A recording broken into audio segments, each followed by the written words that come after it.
Mas olha só a visão do profeta Isaías no capítulo 6. Ele diz assim: no ano da morte do rei Uzia, eu vi o Senhor assentado sobre um alto e sublime trono, e as abas de suas vestes enchiam o templo. Serafins estavam por cima dele, cada um tinha 6 asas, com 2 cobriam o rosto, com 2 cobria os pés, e com 2 voava. E clamavam uns para os outros, dizendo: Santo, Santo, Santo é o Senhor dos exércitos, toda a terra está cheia da sua glória. Os umbrais das portas se moveram com a voz do que clamava, e o templo se encheu de fumaça. Então disse eu: ai de mim, estou perdido, porque sou homem de lábios impuros e habito no meio de um povo de lábios impuros. E os meus olhos viram o Rei, o Senhor dos exércitos. Então um dos serafins voou para mim, trazendo na mão uma brasa viva que havia tirado do altar com uma pinça. Com a brasa tocou a minha boca e disse: eis que esta brasa tocou os seus lábios, a sua iniquidade foi tirada e o seu pecado perdoado. Depois disto, ouvi a voz do Senhor que dizia: a quem enviarei e quem há de ir por nós? Eu respondi: eis-me aqui, envia-me a mim. Somente até aí. Vamos orar mais uma vez. Senhor, obrigado pela oportunidade de separarmos este tempo para adorar ao Senhor na casa do Senhor. Pedimos, ó Deus, que Tu venhas convergir tudo que há em nós para a glória do Senhor. Canaliza, ó Deus, o nosso pensamento, os sentimentos do nosso coração, para que com eles exaltemos o Teu santo nome. Habilita-nos, ó Deus, nessa hora. Nós oramos em nome de Jesus, o nosso Senhor. Amém. Amém. Isaías, ele tem uma visão em 3 dimensões.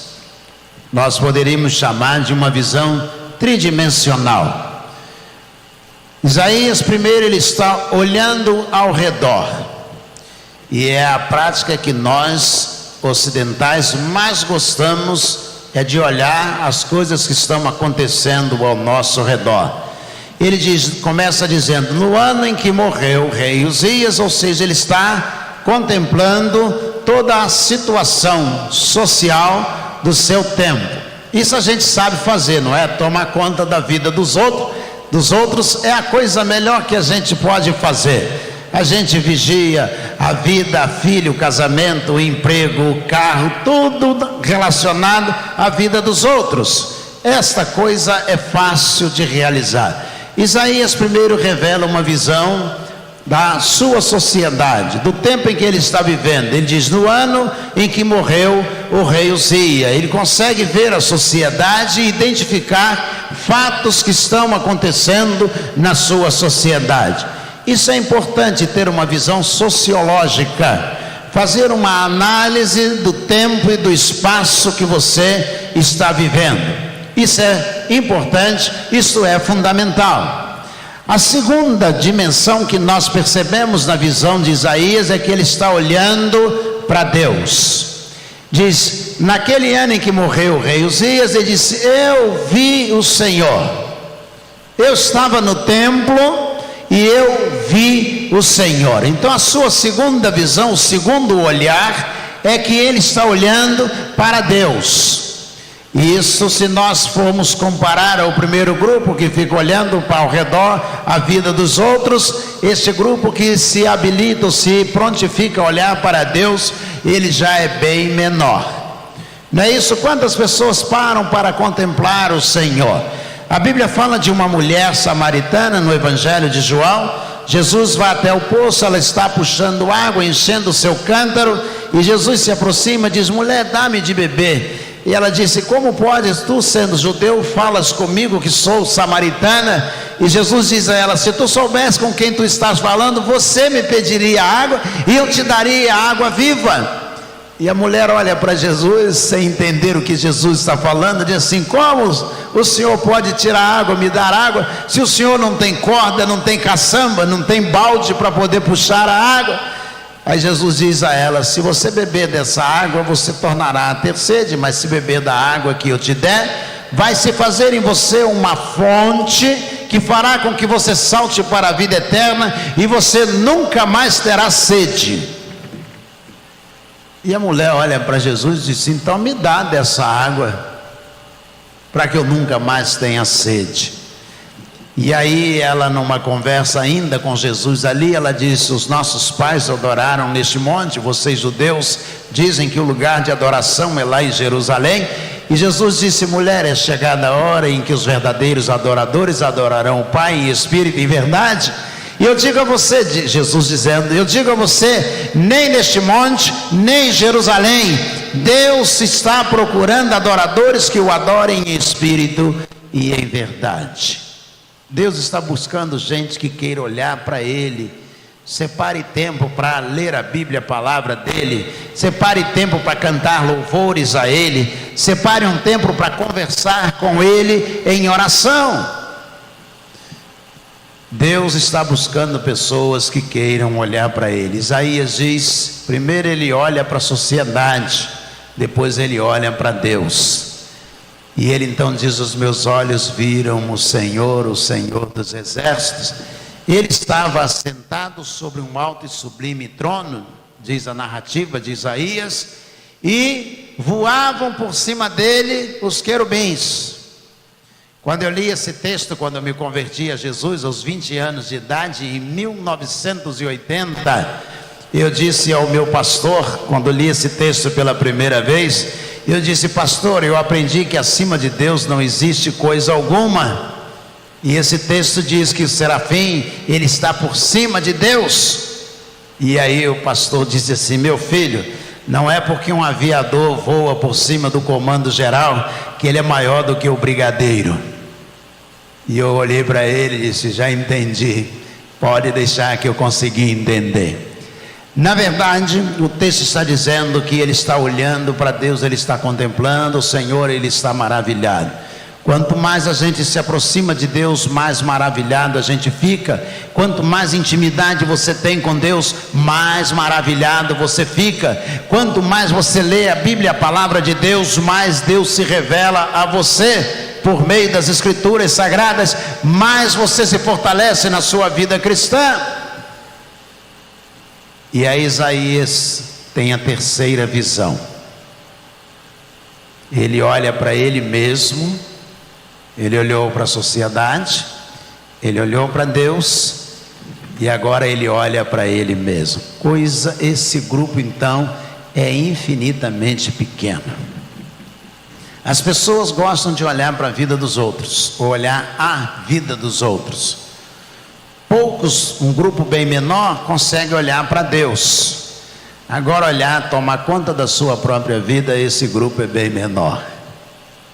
O autor do livro Le Petit Prince, traduzido para o português do francês, O Pequeno Príncipe, de Saint-Exupéry, ele conta a história de um pequeno príncipe que está viajando para o universo. Ele chega a um asteroide, e quando ele chega a esse asteroide, ele faz amizade com um rei.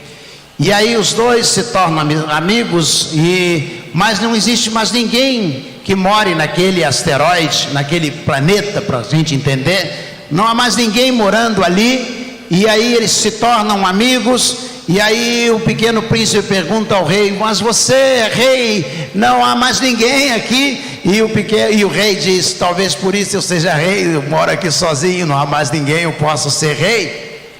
E aí eles se tornam amigos, e chega o dia que o pequeno príncipe vai embora. O pequeno príncipe se aproxima dele, e lá no texto de Exupéry ele diz assim: tenho que ir embora. E o rei diz a ele: eu sou rei e eu ordeno que você fique. E o pequeno príncipe diz: não, eu tenho que ir embora. E o rei, na tentativa de fazê-lo ficar, diz assim: eu te ordeno, eu te consagro juiz, eu te constituo juiz para que você fique aqui. E aí o pequeno príncipe diz: mas eu vou julgar quem? Não há mais ninguém aqui, só Vossa Majestade. Se eu for juiz, eu não vou poder julgar Vossa Majestade. Eu ordeno que você fique. E o pequeno príncipe diz: eu tenho que ir embora. Ele diz: mas você vai ser juiz. E aí o pequeno príncipe diz: você é juiz de quem? E o rei diz: sobre você mesmo. Eu te constituo juiz sobre você mesmo. E aí o pequeno príncipe olha para o rei e diz assim: julgar os outros, meu rei, é uma tarefa fácil, mas julgar a mim mesmo é uma tarefa muito difícil, que eu não sei se eu consigo aceitá-la. Quando Isaías ele olha para ele mesmo, ele tem que julgar ele mesmo. E aí é a tarefa difícil, porque olhar ao redor, a gente consegue exercer juízo facilmente. Olhar para Deus já é mais difícil, porque exige que nós sejamos confrontados com a grandiosidade de Deus. Mas olhar para nós mesmos, para a nossa vida, tomar conta da nossa vida, é tarefa que a gente muitas vezes não está disposto ou disposta como pessoa de aceitar. E Isaías olha para ele mesmo e ele resolve aceitar. E ele diz assim: ai de mim, que vou perecendo, vou sofrendo, porque eu sou um homem de lábios impuros e habito no meio de um povo de impuros lábios, e os meus olhos viram o Senhor. Quando ele olha para ele mesmo, ele se decepciona. Quando ele olha para dentro dele mesmo, ele se enxerga, ele tem dificuldade. Lucas capítulo 15 conta a história de um jovem que é conhecido como o filho pródigo. Ele fez e aconteceu, foi embora, gastou tudo que ele possuía, tudo que o pai havia dado a ele. E diz o texto que de repente, quando ele está num chiqueiro, pobre, sujo, diz o texto assim: e caindo ele em si mesmo. Ou seja, ele fez tudo errado enquanto estava fora de si. Quando você tem que avaliar você mesmo, cair em si mesmo, você tem o desafio do profeta Isaías. Ele olha para ele mesmo e ele diz: ai de mim, que vou perecendo, porque eu sou um homem de lábios impuros e habito no meio de um povo de impuros lábios, e os meus olhos viram ao Senhor. Diz que neste momento que ele reconhece que ele destoa de toda a grandiosidade de Deus, um anjo vai, pega uma brasa no altar e vem e toca os lábios dele e diz a ele: eis que o seu pecado, a sua iniquidade foi retirada. Um grande silêncio se faz no templo, e aí ele escuta uma voz que diz: a quem enviarei, e quem há de ir por nós? Ele olha para ele mesmo de novo e ele diz, agora olhando para Deus: Deus, eis-me aqui, eu estou livre, disposto, pronto, apto para ser enviado pelo Senhor. É a transformação. Foi para isso que Jesus veio ao mundo, para que nós pudéssemos olhar para Ele e vermos Deus. E quando olharmos para Ele na sua grandiosidade, olhássemos para nós e víssemos que nós precisamos dEle. Eu gosto de contar uma experiência do Dr. Billy Graham. Billy Graham, um dos maiores pregadores da história do cristianismo moderno. Ele morava na Califórnia, faleceu não há muito tempo atrás, mas ele conta que um dia ele saiu de casa e andando, e ele pisou num formigueiro, e aí ele viu que as formigas corriam de um lado para o outro, e ele se sentiu um tanto quanto culpado por ter destruído a casa das formigas. E ele diz que então ele se abaixou, ficou olhando, e ele resolveu pedir perdão às formigas, e ele disse assim: me perdoe, eu não queria destruir a casa de vocês. E ele diz, elas continuavam correndo de um lado para o outro, desesperadas, afinal de contas, alguém pisou em cima da casa delas. E ele dizia, me perdoem, queria que vocês me perdoassem, eu não queria destruir a casa de vocês. E diz o Dr. Billy Graham, então eu percebi que só havia uma maneira das formigas me entenderem. Se eu me tornasse uma formiga e eu pudesse me comunicar com os mesmos sinais que elas se comunicam. Ele diz que quando entendeu isso, ele disse, foi isso que Deus fez. Nós estávamos perdidos, andando de um lado para o outro, e então Deus viu que só havia uma maneira. Ele mandou os profetas, mandou os reis, os sacerdotes, os juízes, e nada adiantou. Então Deus percebeu que só havia uma saída, que ele se tornasse homem. E ele veio e habitou entre nós. E o nome dele era Jesus. Ele veio falar a nossa língua, andar nas nossas ruas, vestir as nossas roupas, comer a nossa comida, para que nós pudéssemos conhecê-lo e nos comunicarmos com ele. Só assim a gente poderia ter contato com Deus. Foi por isso que Jesus nasceu. Na verdade, o Deus eterno nasceu na figura de Jesus.